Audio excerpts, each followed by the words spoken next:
Masalah terbesar manusia bukan keuangan, bukan kesehatan, bukan juga tentang hubungan, melainkan dosanya. Dan akibat dari dosa adalah maut. Itu sebabnya Yesus disalib dan bangkit untuk menghapus dosa yang tidak akan pernah mungkin manusia bisa hapuskan dengan usahanya sendiri. Firman-Nya, tetapi dia tertikam oleh karena pemberontakan kita. Dia diremukkan oleh karena kejahatan kita. Ganjaran yang mendatangkan keselamatan bagi kita ditimpakan kepadanya, dan oleh bilur-bilurnya kita menjadi sembuh. Yesaya 53 ayat yang kelima. Tuhan Yesus memberkati. Yesus disalib karena Ia tahu tidak ada yang manusia bisa lakukan untuk menghapus dosa dan kesalahannya. Firman-Nya, sekali lagi kita diselamatkan oleh karena kebaikan hati Allah, dan keselamatan itu kita terima hanya karena kita percaya penuh kepada Kristus. Kita tidak bisa selamat dengan usaha kita sendiri. Keselamatan itu adalah pemberian Allah. Jadi kita selamat bukan karena kita melakukan perbuatan baik. Memang Allah sudah mengatur hal itu supaya tidak ada seorang pun yang dapat membanggakan diri tentang keselamatannya. Efesus 2 ayat 8-9. Tuhan Yesus memberkati. Tidak ada korban pengampunan dosa yang layak selain pengorbanannya di kayu salib. Karena tidak ada korban yang kudus selain hanya Dia. Firman-Nya, sebab tidak mungkin darah lembu jantan atau darah domba jantan menghapuskan dosa. Dan karena kehendaknya, inilah kita telah dikuduskan satu kali untuk selama-lamanya oleh persembahan tubuh Yesus Kristus. Ibrani 10 ayat 4 dan ke-10. Tuhan Yesus memberkati.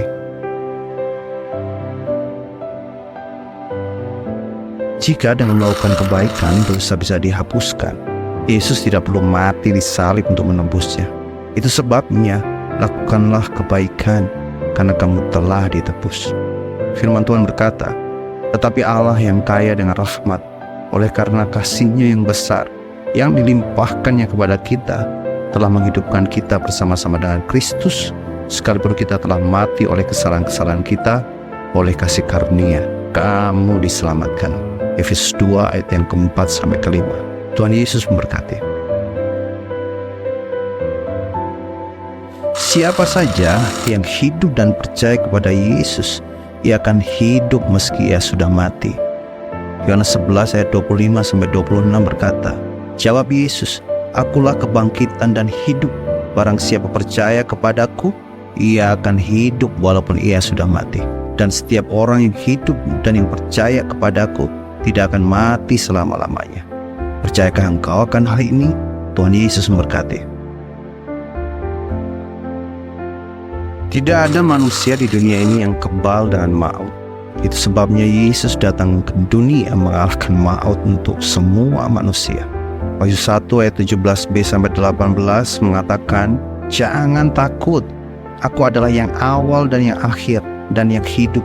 Aku telah mati, namun lihatlah, aku hidup sampai selama-lamanya dan aku memegang segala kunci maut dan kerajaan. Tuhan Yesus memberkati. Dalam nama Tuhan Yesus, yang melihat video ini, engkau bisa melihat kebenaran dari pemberitaan tentang salib ini. 1 Korintus 1 ayat 18 mengatakan, sebab pemberitaan tentang salib memang adalah kebodohan bagi mereka yang akan binasa.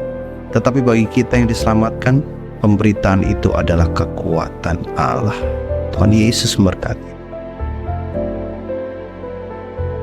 Sebab tidak ada seorang pun di antara kita yang hidup untuk dirinya sendiri, dan tidak ada seorang pun yang mati untuk dirinya sendiri. Sebab jika kita hidup untuk Tuhan, dan jika kita mati untuk Tuhan. Jadi baik hidup atau mati, kita adalah milik Tuhan. Sebab untuk itulah Kristus telah mati dan hidup kembali, supaya Ia menjadi Tuhan, baik atas orang-orang mati maupun atas orang-orang hidup.